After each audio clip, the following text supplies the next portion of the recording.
In the forgotten wetlands of the southern countryside, where fog clings to the grass like old secrets, there once stood a crooked house at the edge of a narrow creek.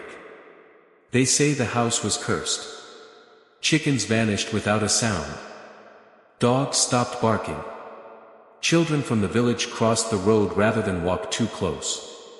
But no one dared say it out loud, because inside that house lived two brothers, one too kind for his own good, and one who never spoke a word. This is a tale of family, of hunger, of something ancient that hides behind the face of a boy. It's a story the old folks whisper on stormy nights, when the wind howls like it remembers. They call it the Red Ribbon. Lately, Uncle Oot hadn't been feeling quite right. A gnawing sense of unease consumed him, as he brooded over a strange occurrence, the theft of his young chickens. Oddly enough, the chicken coop was just beside his room, where his younger brother lay sick in bed, unable to move. Yet, the chickens vanished, as quietly as if they had never been there at all. No sounds. No cries. Not even Lou, the sharp-eared dog, bothered to bark. The more he thought about it, the angrier he became. Was it his fate, living in a house surrounded by livestock, that he hadn't tasted chicken during the Tet festival in years? Since his parents passed, leaving behind a brother who couldn't do much more than stare at him with blank eyes and smile crookedly, he hadn't tasted meat. Sometimes, it was a fox that would devour his chickens, leaving behind only a trail of bloodied feathers. Once, a sly fox even carried some of those feathers into his bedroom. Sometimes, a thief would sneak in while he worked the fields, stealing his birds. And his brother? Useless. All he ever did was smile in that strange way, never able to speak or do much of anything.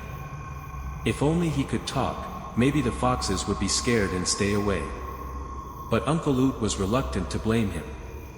If anyone was to blame, it was himself for having brought a child into the world who was so imperfect. He had often wondered how a human being could have 4 limbs but still be unable to use them. Doctors from the big city had tried to explain it, some kind of brain degeneration, or paralysis, he couldn't understand. But Uncle Oot wasn't educated, his family had always been peasants, and so he couldn't comprehend the complex terms the doctors used. With that troubling thought, he decided to get to work. The bamboo in the area belonged to the landowner, but as a tenant farmer, he could only take the bamboo's insides, using the husks for baskets or walls. So, he set about splitting bamboo to make a new door for his house, as his previous door had been worn out. By the time the sun was setting, Uncle Oot had crafted a wooden door, strong and simple, that would keep the foxes out. Not long ago, Lou had sneaked into his home and eaten half a kilogram of meat that a neighbor had given him out of pity. Strange, too, because Lou had never been so brazen. Lou was the kind of dog that could hunt rats and catch lizards, but never had it touched food left on the counter. What had gotten into the dog? Had it eaten something that made it so bold? Years ago, when his younger brother, B, had begun to grow, the house had become eerily quiet. The neighborhood children avoided coming near because of B's strange demeanor. His pale face was always fixed in a disturbing, grin-like expression, and his eyes, those eyes, so wide and filled with an unsettling emptiness, never seemed to focus on anything. The children whispered to each other, wondering if B's long tongue and peculiar smile were even human. But Uncle Oot knew that the villagers spoke in hushed tones out of fear, not malice. He loved his brother deeply, but there were times when even he found himself staring in terror at the boy, unsure of what he was. People are born with their fate, Uncle Oot often said when he had to care for his brother. He's destined to suffer. And I, too, am destined to bear this burden. The food was simple, fish caught from the fields, sometimes even just dried fish from the previous year. B, though, was a finicky eater. No matter what was prepared, he would eat only a little, yet grow rapidly. It was a curious thing, and perhaps it explained why he smelled faintly of chickens and ducks, yet there were no living chickens or ducks left in the yard. Uncle Oot often found himself puzzled by this, especially when neighbors complained about their own missing chickens. Rumors about Uncle Oot's house began to spread. Some said there was a spirit living in the garden, a spirit that fed on living flesh. No animal could survive in the yard. Every year, the chickens and ducks disappeared, leaving only a strange emptiness behind. Uncle Luke, of course, didn't pay much attention to these whispers. He worked in the fields all day and returned at night to care for his brother. He found comfort in his quiet, solitary routine, even as the sounds of vermin rummaging in the night grew louder. The rats seemed to have a particular fondness for fresh fish, and Uncle Luke often woke to find his dried fish missing, vanished without a trace. One night, as Uncle Luke drifted off to sleep, he had a strange dream. A red ribbon appeared in his house, drifting in the air like a ghostly specter. It moved with a mind of its own, weaving in and out of the darkness, and then vanished just as quickly as it had come. He convinced himself it was just a dream, something his tired mind had conjured up. But the vision came again, night after night, the red ribbon twisting in the shadows. Then, one evening, Uncle Luke was invited to a neighbor's house for a meal. He drank too much, and when he returned home, he collapsed onto his bed. In the middle of the night, he awoke to the sensation of something soft and wet brushing against his face. He thought it was Lou, the dog, but when he opened his eyes, he saw, there it was again, that red ribbon, dancing through the air before him, twirling and weaving with a life of its own. As his hand reached out to grab it, the ribbon disappeared, slipping into the darkness. Suddenly, his younger brother B was staring at him, eyes wide open, unblinking. There was something wrong with those eyes.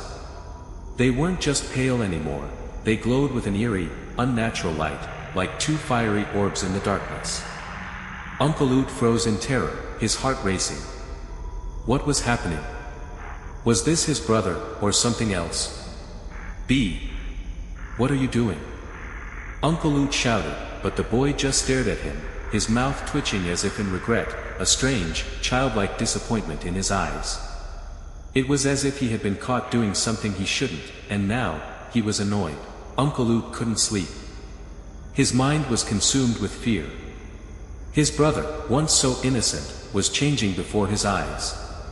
He wasn't sure if he could bear it much longer. The next morning, after planting rice, Uncle Luke went to visit his older brother in the neighboring village. He was troubled by BS growing oddities and felt he could no longer handle it alone. Brother Tam, I'm worried. B is changing. I don't know how much longer I can bear this. His older brother listened carefully, the weight of Uncle Luke's words pressing down on him. I know it's hard, but what can we do? He's family. He's blood, said Brother Tam with a heavy sigh. But I've been hearing strange things about him, Uncle Luke continued, sharing everything he had noticed, the missing chickens, the whispers about spirits, the strange ribbon. I think something's wrong. I don't know if he's even human anymore.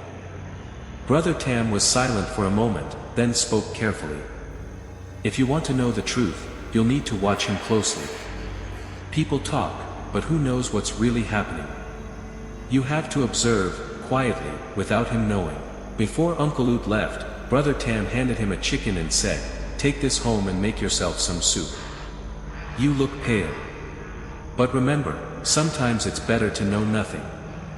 That night, Uncle Luke returned home in the pouring rain. He quickly put the chicken in the coop and headed out to the fields. But as he neared the edge of the rice paddies, he paused, remembering his brother's advice. I need to see what B is doing when I'm not around. He turned back, careful not to make a sound as he approached the house. He could hear the wind howling and the rain pouring.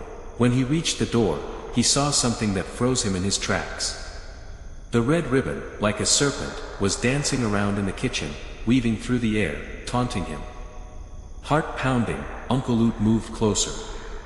His hand reached out for the ribbon, and as he touched it, the familiar coldness of it sent a chill down his spine.